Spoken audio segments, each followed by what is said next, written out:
Hey, lady, everybody knows what this is.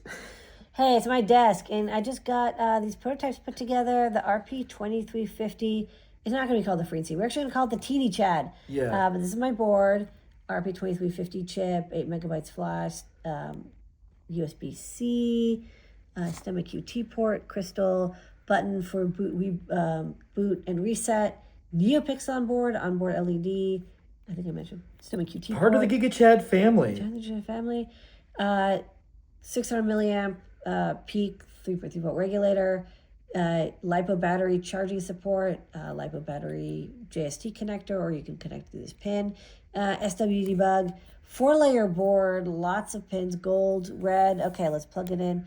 I had Claude make the board support package. Oh, boy. And even got the NeoPixel up and running. Oh, boy. So it comes up, it's booting, almost all the hardware is now tested. You'd be surprised. Just getting NeoPixels running means a lot of stuff had to work out. I'm going to test the LiPo battery, which is I haven't been able to test yet. And of course, all the GPIO pins and just map all the peripherals. But what I thought was really neat was, like I said, I was like, oh man, I don't want to do the Arduino board support package.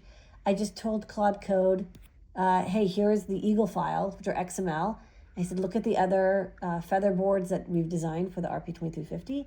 And it did the board support package and did the commit for me.